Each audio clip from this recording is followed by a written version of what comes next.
Here in Woodfall, what we want to do is go across the right side of this area so we can get to the Sonata platform and then raise Woodfall Temple and go inside.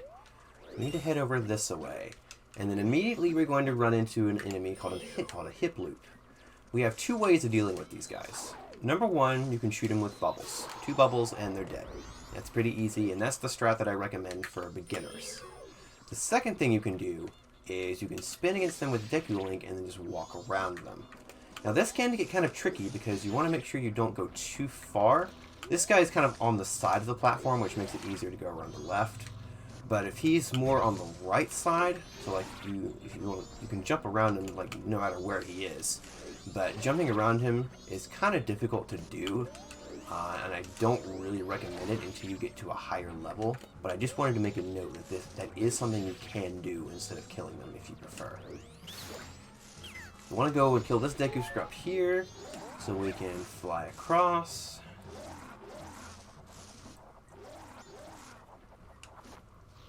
And then kill this guy, so we can fly to the Sonata platform.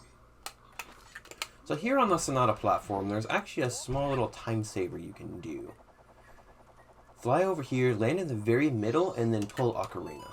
Normally, Tattle has a little text box that pops up and points out the platform that's like, hey, there's a Deku symbol on here. There must be something to do with the Dekus. That's the game's in-game hint of telling you to play the Sonata here. You can actually, if you drop onto the platform directly and then pull Ocarina, you can put off that text box until after you play the song. This has one small use. It's kind of difficult to pull off. But what you can do is, between this song and the cutscene of the Temple Rising, there is one frame where you can pull off the Deku mask just like that. And then the text box gets activated during this cutscene. Saves about 1 second. But it's kind of a little swag trick you can pull off. It's not huge, but might as well try for it. You can try to make up a visual cue for it, or you can just mash. I just mash for it and hope. But after the temple is raised, you want to smack the owl, because we'll definitely be needing that later. And then we want to go grab, there's nuts here in this pot, and then there's a Deku stick in this pot. We want to grab both of those, and then put on the Deku mask, and then head into Woodfall Temple. Now, something I should mention about this flying here. You might notice when runners fly across here, what they'll do is instead of just flying across like this, what they'll do instead is they will hold the target button. And the reason for this is it actually reduces a little bit of lag. Because the camera will pan down and look toward the water below. But if you hold the target button, the camera will stay pointed toward the temple and reduce a little bit of lag. It's a very small time saver, but it is a time saver nonetheless.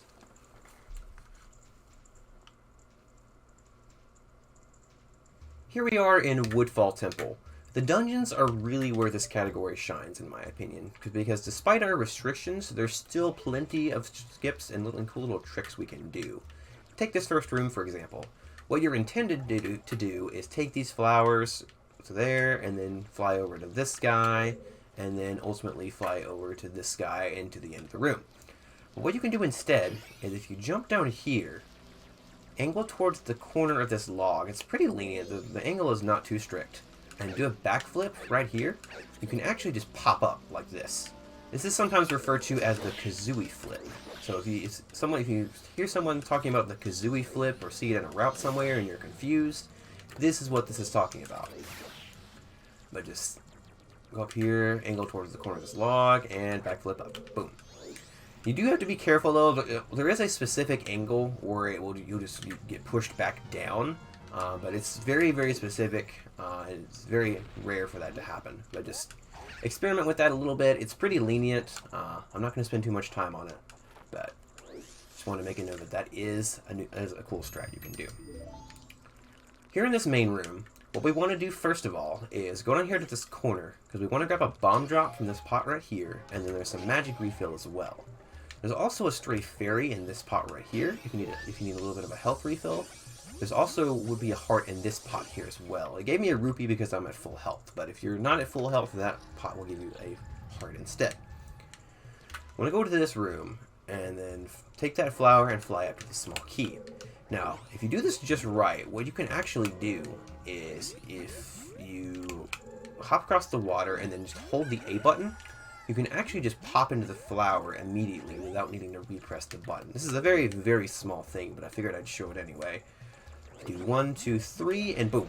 I just kept the A button held that entire time, and he immediately burrowed in the very first frame he could. Very, very small thing, but small things are what this category is all about, really.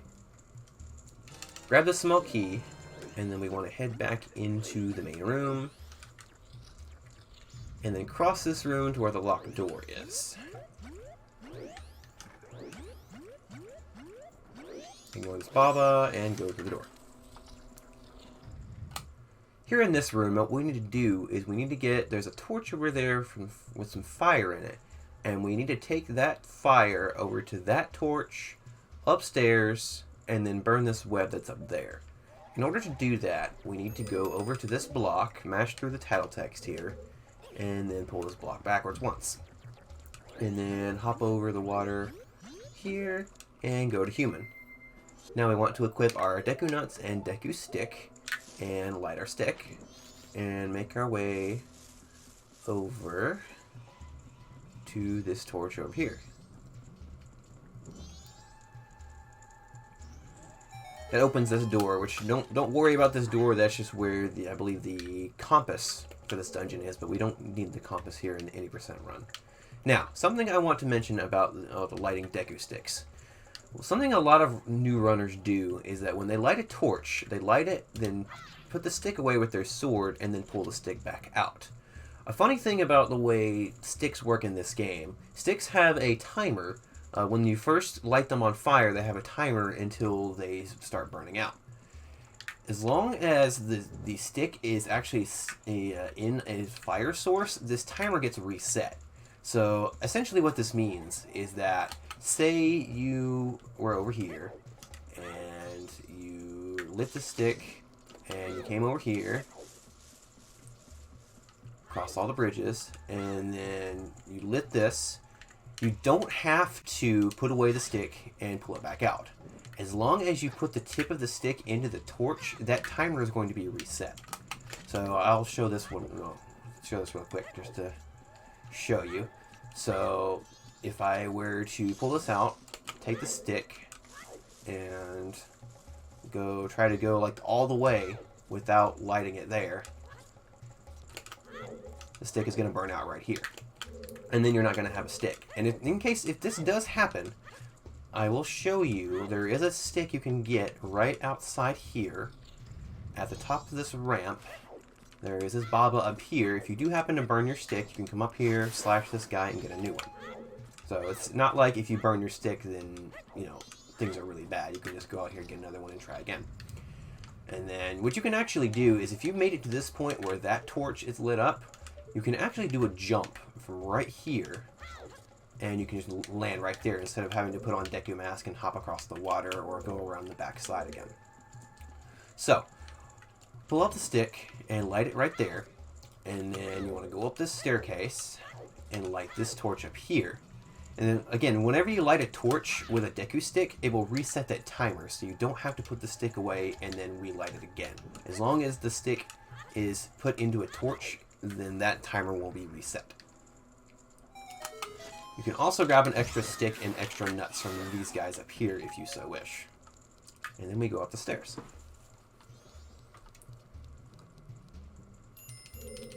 This room is pretty straightforward. What we need to do is make sure we have a stick. If you, for some reason, lose your stick, then you can go downstairs and grab another one from that Baba I just showed off.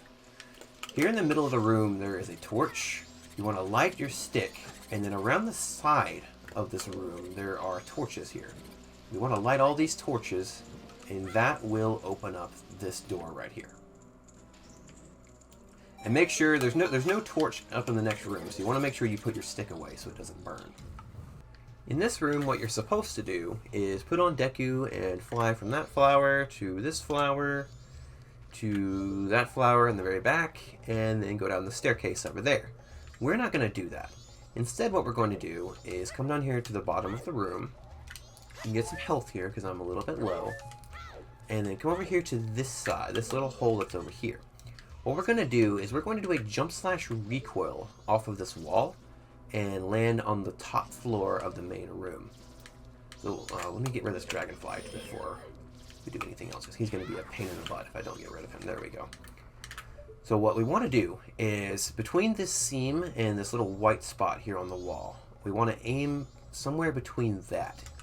And what's also very important is you don't want to be like straight against the wall. So right here I'm like pointing straight towards the wall. This is no good. You don't want that. You want to come at this from a slight angle, and I'll show the reason for that here in just a moment. But the important thing is to aim between the seam and this white spot, and to not be straight on. So we fall down and slash and boom.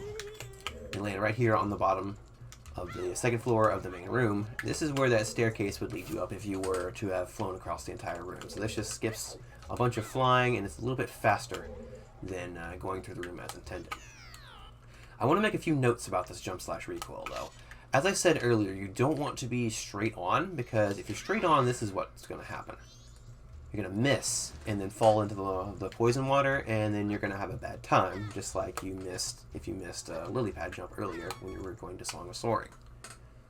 You also want to make sure that you're not angled too far this way, because if you're angled too far this way, the same thing is going to happen. You're going to miss entirely.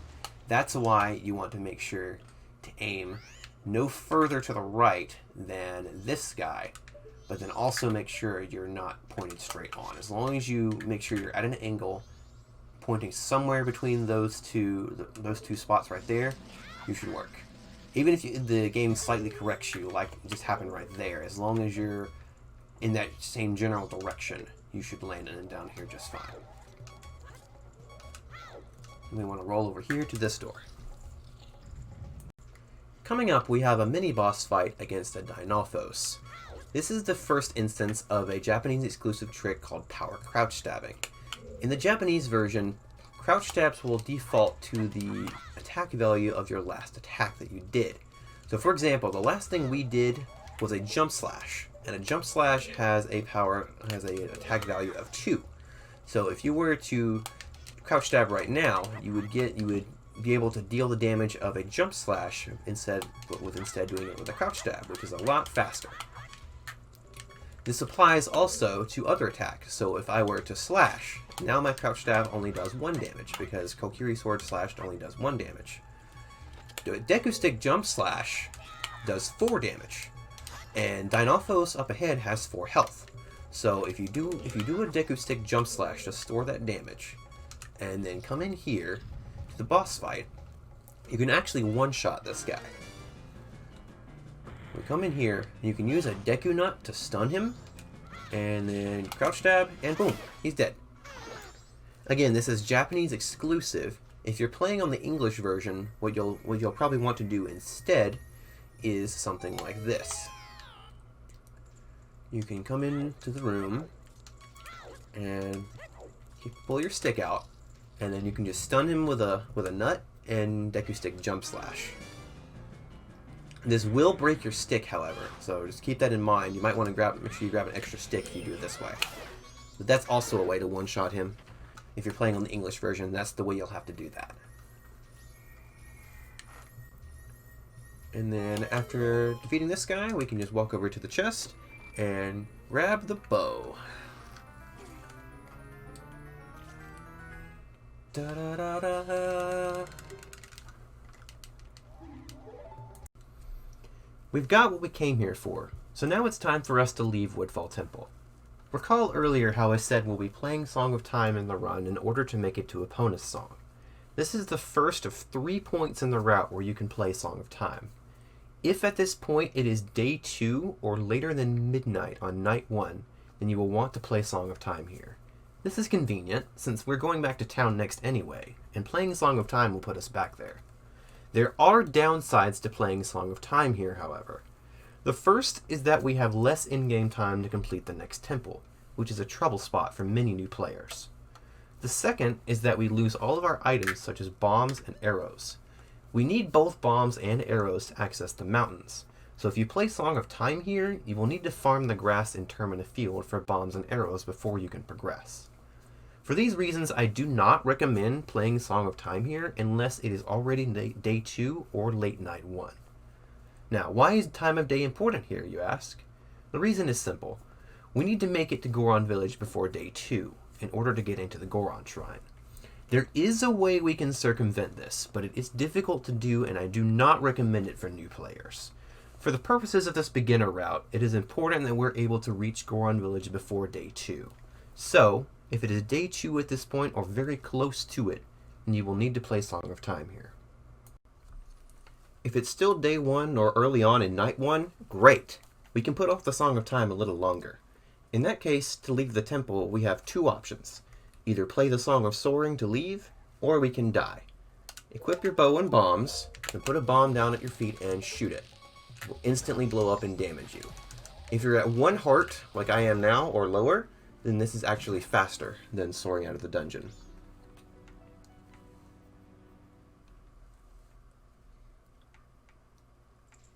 Once we leave the dungeon, we need to soar back to town.